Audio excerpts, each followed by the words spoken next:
Yo, Blayzd, Yo, what's good, Tone? you trying to burn one? Bro, are you trying to burn? Oh, yeah.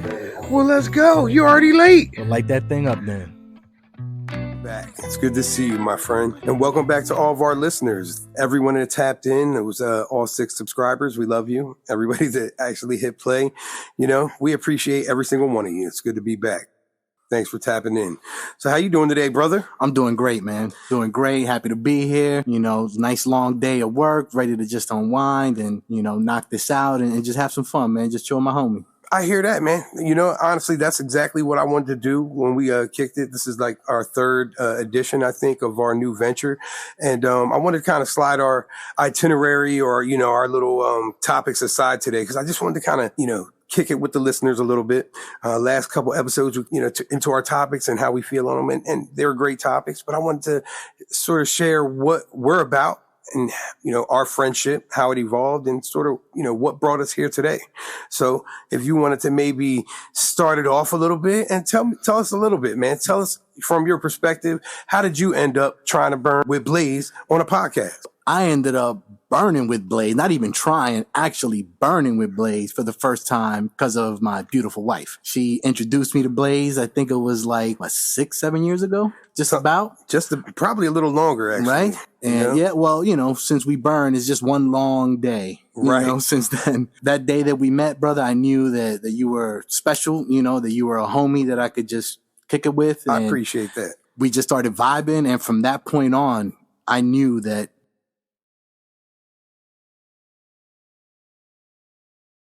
our conversations were just different than most other conversations, right? Because we really got deep with each other about topics. We really expressed what our views were and our differences in those views. And we accepted each other's differences with no problem because, we just had that kinship like from the get. And, we got a lot in common too, man. So that made things real easy. You know what I mean? For sure. Some of our biggest passions, we share together. So along with this beautiful plant that we, come together and talk about, on this show. The plant is special, and way more often than this show. You know what I mean? Yes, way more often than the show. For sure. That's how it goes, man. History was made. Good vibe.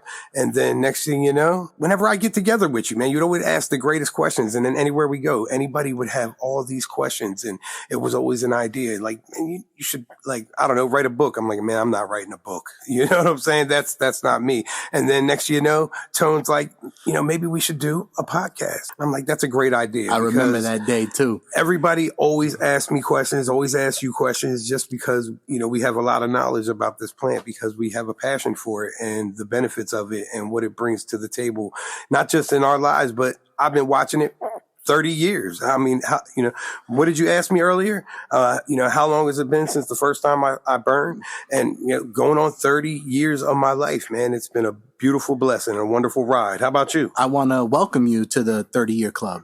Oh, by the thank way, you. Yes. Yep. Man, yeah, thank I got 30 years burning too. I was 13 the first time I burned. Wow. Yep. Wow, 13. That's 13, too young. I don't recommend. Yep, definitely do not I was recommend 17. it. I was a late bloomer, so to speak. I wasn't one of those sativa plants. I was a late bloomer. I was reggae for sure. It had to be some reggae. Passage. Yep, that is the rite of passage. Right. You know what? Like these kids today. These kids today have never smoked Reggie and it shows. They don't know the joy of picking out all those stems and seeds and buying a nickel bag the size of a garbage bag. You feel me?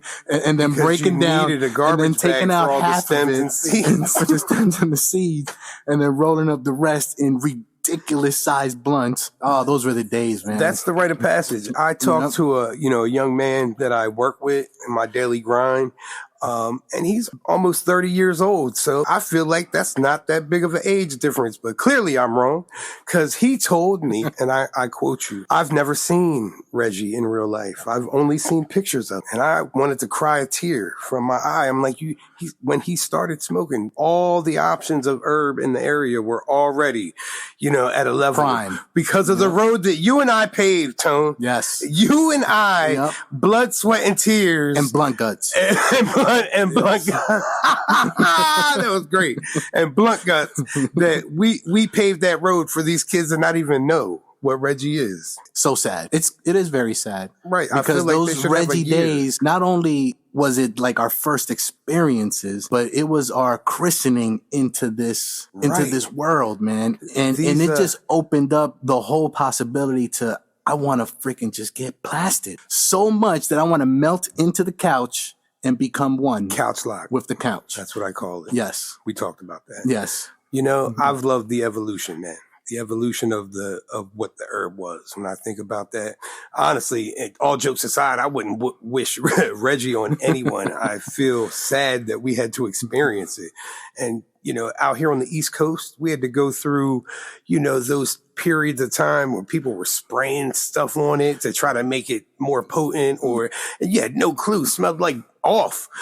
Man, this is not an off plug. I'm trying to tell you, it was not a good thing. We had to live through that, man. We probably have brain damage because of that shit. We might, brother. Yep. You ever remember Elliot? Who? So it was a strain of Jamaican regs mixed with cognac Henny. No, man, I thought you were talking about somebody I used to know. So they would let the bud soak in it for a good amount of time, dry out, and then they would mix that with the regular bud, and that thing just had a beautiful smell to it. They would sell it in $10 bags, only in like 5 or 6 spots in New York, literally right next to the police station. That's wild. Yep. And they sold obscene amount of this stuff, and it was specifically called Elliot. Meanwhile, 2 hours down the street, down 95, I never heard of that shit. It's crazy. And I heard of a lot of things. Crazy. Brother. And they sold it in chocolate kiss bags. So if you ever seen the chocolate kiss bags with like a little brown looking bud in it, that was Elliot. Wow.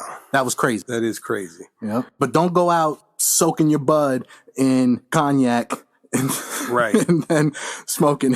Listen, don't recommend in 2024. We don't need that. Right. We don't need that. It's just so good now. While anything you do other than roll that shit, light that shit, smoke it, is disrespectful because it's too nice. Yes. It's too pretty. It's too beautiful. Yep. You know, and not only that, it's not the easiest plant to grow beautiful, you know. Very so true. Somebody Very true, because it can easily blood, sweat, and turn male on you to get these, you know, these exotics that are everywhere today. Somebody took time, effort, energy to get it there, man.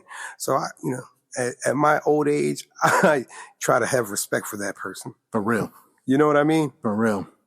But anyway, the beautiful journey of bud, right? Right. The evolution. 30 years ago, we were smoking Reggie and Jay's in the backyard of a school park. And, you know, and now, you know, we're going to a dispensary 5 minutes from your house. Right. You know, having a guy in an apron tell you all the different terpene levels for every strain that you're looking at. With an iPad. With an iPad telling you, oh, are you looking for this kind of high? Because if you're waking up with these kind of pains, this is what I recommend for you. Right. It's amazing. It is so amazing from where we've come from to where it is now. It's a far cry from the stores that we used to operate and own out in Cali back in yeah, man. Tell me a little bit. Oh man, you know, my history goes with this plant goes all over the country, you know, from here to California and back. Me both, brother. For a little while, a couple years, I was living in California, and that was when I first became, you know, a medical cannabis patient, when I first started to really educate myself and on, you know, the benefits, you know, not just the buzz. The buzz is beautiful. But at my age today, you know, we talked before, for me, it's more about the benefits. And that's where my education started back, you know, in the early 2000s when I was in California. And I'm grateful for that time and everything I learned, because it set me on a nice journey to further educate myself. Because prior to that, you know, good herb was good herb and bad herb was bad herb. I tried to stay towards the good side. And that's really all I knew. You know, who knew that anxiety attack that I was having was because I was smoking some stinky sativas, you know? Very true. And I am blessed for that moment in time that you had, because that knowledge that you've gained from that on-hand experience of dealing with the strains, dealing with the growers, dealing with the customers, dealing with the retail aspect from the streets and a professional side, that really allows not just me, but our listeners to learn, you know, what that looked like during that time when the country was banning bud everywhere, where it was illegal state and illegal federal. Right. You know, and now look at all these beautiful options that we have. We have how many states legal now? I think more than half the country is legal now. Right. You know, more are up for the next legislation. Absolutely, because they see the benefits, not only monetarily, but they see a lot less crimes happening, a lot less people in the jails for stupid misdemeanors and stupid charges. Now they're really giving, our people who are there to serve and protect us, look, go after people who are really doing something wrong. You know? For the most part. For the most part. Right. Correct. Unless you look like us, then it doesn't matter. I mean, that's a different episode. It's a whole other story, But that in certain areas. Listen, and that whole thing, man, just for the evolution of, herb and where it sent us both, that literally is the basis of what, this podcast, is about and where it came and how much we get to talking about this plant and the evolution in our lives and the people that we know. And I told you, I ask so many questions, different people all the time, because I get so many questions from different people all the time. And the experience is so unique across the board for everyone that it just blows my mind. It really blows my mind. And so in 2024, like you touched on it, terpenes, the more we learn and the more terpene profiles that are found, which we're going to do an episode about these terpenes and the research and development that's been dumped into this industry over the last couple of years, which is really the amazing thing. But we're not going to get too much into it. But it's, that education and learning about those terpenes is what really fine tuning, the buzz and why it's such a unique experience for every single person, because there's so many different terpenes and that changes the effect and that binds with your cannabinoid receptors, and everybody unique, different. Their experience is different. So I'm just trying to get to the bottom of why anybody has a negative experience. That's what I want to get to the bottom of. But that is the basis of, what we built as a friend, friendship and relationship, and how our conversations evolved into turning basically a passion into a hobby. And if we just keep putting it out there to our listeners and sharing what we learn and grow together, hopefully it turns into something real. And you guys can all be a part of that. So make sure you, hit the link in the subscription. Make sure you subscribe. If you want to share, we appreciate that as well. And we'll let you know also when our socials are up, our YouTube's up now. You can check that link as well. Please tap in. Let us know what's burning you or what you're burning on, what's keeping you going.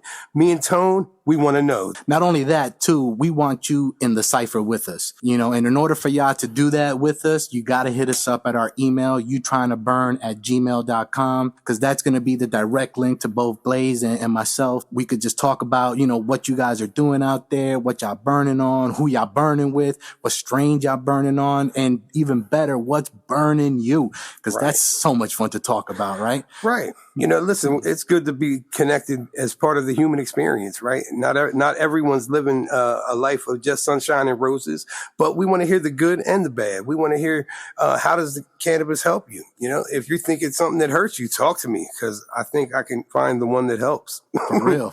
And also, too, if you are, hanging out with family and friends that are positive bud or negative bud, let us know about that. Let us know what those experiences are like. Because if you like to burn, but your wife doesn't like to burn, what's that world looking like? What are those family events looking like? Are you roasting before you go and have to deal with the non-burners? Or are you excited to go and hang out with the family that's going to light it up and roast with you all day? We want to know. We want to experience that with you, and we want to connect with y'all. Most definitely. Tone, you said it. We definitely want to connect. That's what it's about. That's what the Cypher's about, Rolling it up, lighting it up, and passing it to the left. Oh, yeah. Always to the left. And hopefully it comes back around. Hopefully. All right. Yep. We appreciate y'all. Thank you for tapping in. You trying to burn. Catch the next episode. We love you. Peace.